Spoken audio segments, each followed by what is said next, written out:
Hi guys, and welcome to episode number 7 of my series about becoming a bikini competitor. Today we're going to be looking at stage number 5, which is the cost of competing. So it's going to be a really good episode to outline 10 of the biggest costs that are going to contribute to you becoming a competitor and signing up for your first show.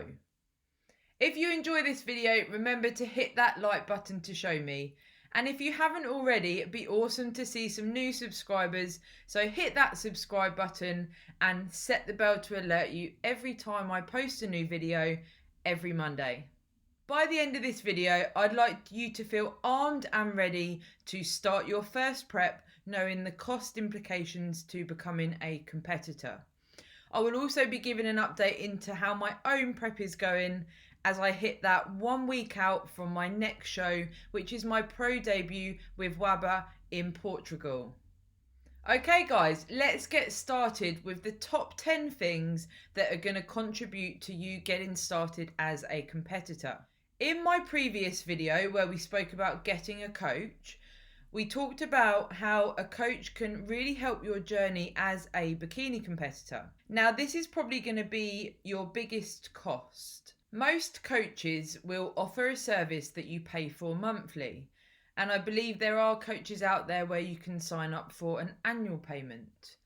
This is something you want to look to factor in if you're going to work with a coach, and this is definitely something I would highly recommend when looking at becoming a bikini competitor. The support, guidance and experience you can gain from a coach, I would say, you can't really put a price on. It's going to be invaluable to your progress, and it's going to offer you that system of support that you need when you enter your first prep, come out of your first prep and continue as a competitor. If this is something you're potentially looking at doing for an extended period of time, then I really would look into this as one of your biggest things to consider when looking at the cost of starting your journey. There's a lot of different bodybuilding coaches out there, and the price will vary depending on who you want to work with. What I would say is look for someone that you can gel with, that inspires you, that's going to motivate you, and then discuss prices with them. If you're happy, you can then go ahead and look to build that relationship of coach and client. Just make sure that the person you select is someone that you feel like you can build a relationship and with someone that you can trust. Cost number 2 is the training aspect of becoming a competitor. When you're looking to achieve body composition changes, especially looking to get stage lean, then there's going to be an element of cost involved. Now, by this I mean a gym membership, potential equipment that you might need to incorporate into your training, things like wrist straps, belts, different things that are going to contribute to you having that variety in your training. And that's something you can look at working with your coach to understand a little bit more about. The main implication is going to be that gym membership. So have a look around, find a gym or a leisure centre that's going to suit your goals, and then you can inquire about the prices and how much that is going to cost you per month or per year. I'd then like to move on to number 3, being the nutrition element of becoming a competitor. The cost that is going to be associated with your nutrition, whether you're going to be on a food plan or flexible dieting, it's going to be worth having a look at how much you can contribute to that when it comes to buying your food.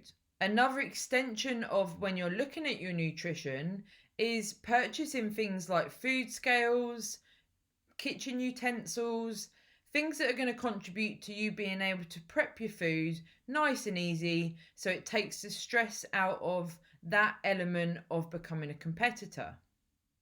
Cost number 4 is to consider your show bikini. And we also want to consider having some sort of bikini that you can use at home to be able to take your progress photos. This could be any bikini really. I tend to do my progress photos now in my previous show bikinis because each time I compete I tend to get a new bikini from Black Ice, which I've used all the way through, and Mandy there is awesome at making bespoke bikinis. Now, this is going to cost you depending on what level you go for, and there's different customizations that you can get to your show bikini, and that will depend on how much it's going to cost you. The biggest thing to consider when looking at getting your bikini is having a look at all the different companies, but finding one that you like their style, you like the designer. You know, I really, really get on with Mandy. She's awesome. She's so good at offering that bespoke service and making you feel completely comfortable. You visit the shop, she lets you look at all the different colours, the different styles, trying things on, fitting it to you and making you feel really special, which is exactly what you want when you're looking at getting your show bikini. It's something to definitely consider for the future. If you're just starting your journey, you're not going to need to get it just yet, but it is a cost that you're going to need to think about. So I definitely start to look at bikinis, get excited, look at different colours, different styles, and start to work out where you want to direct what you want your show bikini to look like. And also take on board, if you can, visiting the place that you're going to get to make your bikini, and they can offer you some advice, some support, or it may be that you can do that over Skype. Number 5 is posing lessons. Such a big contributor to my own personal success, but also to build your confidence to compete and know what you're doing. You can look on YouTube, you can look online, but honestly, it's night and day. It's completely different. And if you can find a posing coach that's going to work with you as an individual, that's going to offer support to your physique, your shape, and find the poses that work to you, it's going to change your whole experience. When I first started out as a competitor, I tried various different coaches, and I never really felt that bond that I have with my current coach, Steph. And she has really helped amplify how I feel about myself, my stage presence, and how I put myself across. Ultimately, on show day, if you don't exhibit all that hard work in the best possible way, then you're not going to get the potential rewards that you're heading for. You need to work out what poses suit your shape, suit you, and you need to get into that flow of practicing your posing, feeling much more comfortable if you want to succeed as a competitor. Number 6, I want you to consider the cost of becoming a member to the federation that you're going to compete with, if there's a membership fee that applies. And I also want you to think about the cost of entering the actual show. Depending on what federation you compete with will largely depend on how much that's going to cost you. I've competed with several different federations now, and they've all cost me different contributions to the membership fee and to entering the show itself.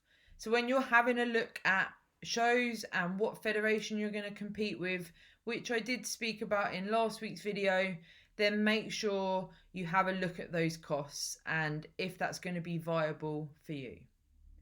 Cost number 7 is your show shoes. Look at these beauties. Now, I personally use Compact Women, and Jazz over there is awesome. She's such a nice person to have around for support on things like picking a pair of shoes that are going to help you feel and look great on show day.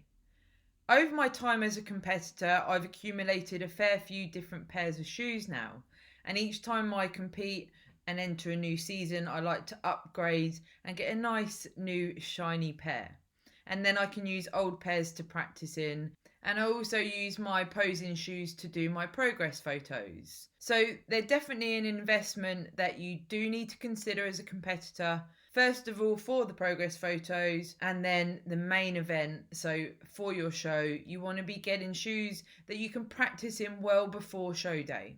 So I'd look to get a good pair of shoes that you're going to potentially use for your show as soon as possible, really, and get used to walking in them, posing in them, and using them, feeling comfortable and feeling like when you enter show day, you're not going to be a Bambi on ice. You're going to feel happy and you're able to exhibit all your hard work and feel as comfortable as possible in those nice big high heels. Now, Compact Women also offer show jewellery, and there's a really nice range of different things that you can look at on there: earrings, necklaces, rings, bracelets, lots of different jewellery that you can consider for what you want to wear on show day. I personally have a few different pairs of earrings that I like, and I've got some really nice bracelets and some different rings that I like to wear on show day. What I would say is try not to overdo it, but try not to underdo it. So you want to find jewelry that's going to suit your bikini, your shoes, and the look that you're trying to get across. And try and look to find the jewelry that suits you and that you feel really comfortable in, and that makes you feel really nice and special on your special day when you arrive at your show. So definitely head over to Compact and have a look on their website.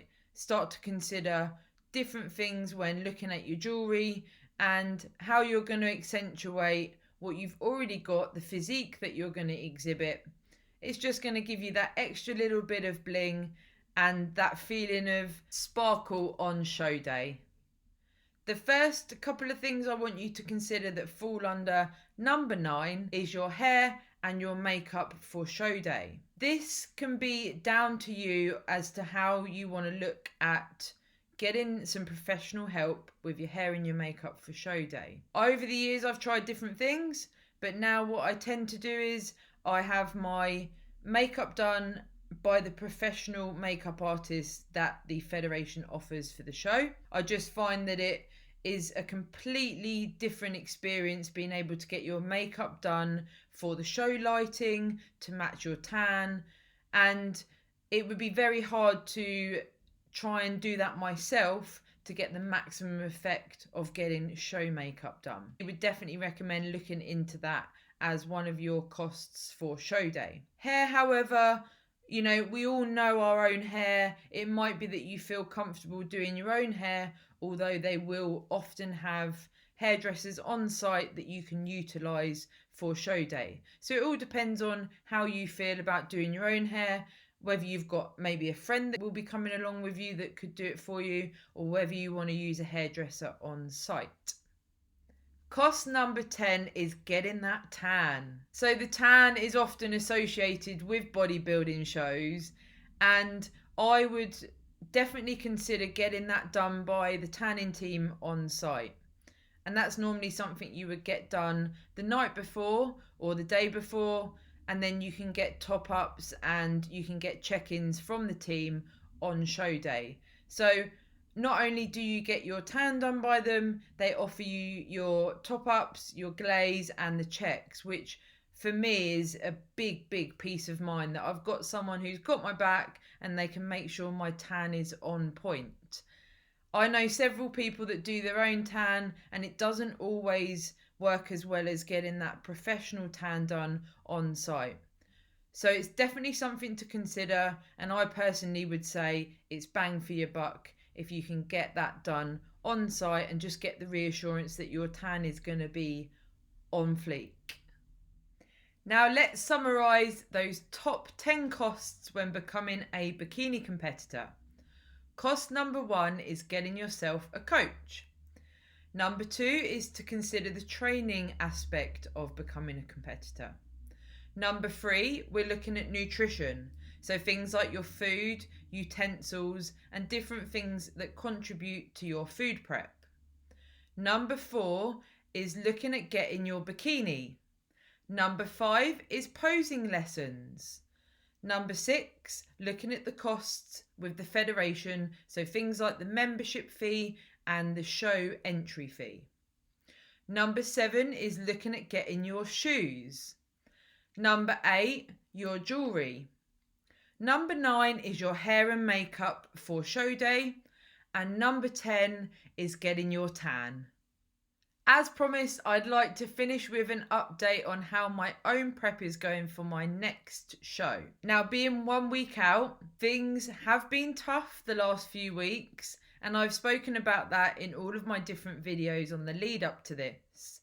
This has been a 21-week prep, and to be honest, it's pretty crazy that I've already done 20 weeks of dieting. It's flown by. What with the different lockdowns we've had and the challenges everyone's been facing this year, the focus that I've had on the show has really helped get me through, but it's also made the prep go pretty quick. I'm not feeling too bad considering how close I am now, but the challenges do continue each day, and I'm pushing through, ticking the boxes and getting everything done that I need to contribute to me bringing my best performance yet to the stage. We fly out to Portugal this Thursday, which is so exciting, and we're staying in a really nice golf and spa resort. We're going to be staying for a little bit after the show, so we're going to have a little holiday, and that's me, Kieran and my mum. So we fly out, like I say, Thursday. I compete on Monday the 7th, and then we're going to stay on till the Saturday. So really looking forward to it. What I'll be doing next week for my video is I've made a video based on meals out as a competitor and my personal experience and opinions on things that you can do when looking to incorporate meals out when you're dieting, but also in your off season. So I hope you enjoy that video while I'm away competing next Monday on the 7th of December. And I look forward to them releasing a video on show day, how that's all gone for me, and letting you all know how everything went, how I got on, and then I will be looking to continue my series of becoming a competitor and helping you understand what's involved to be as successful as possible. I would also like to take this opportunity to thank everyone for all their kind words and all the support with my show, but also with my YouTube channel. See you all on the other side. Remember, if you like this video, hit the like button, subscribe to my channel, and hit that bell to alert you every time I post a new video. And I will see you very soon.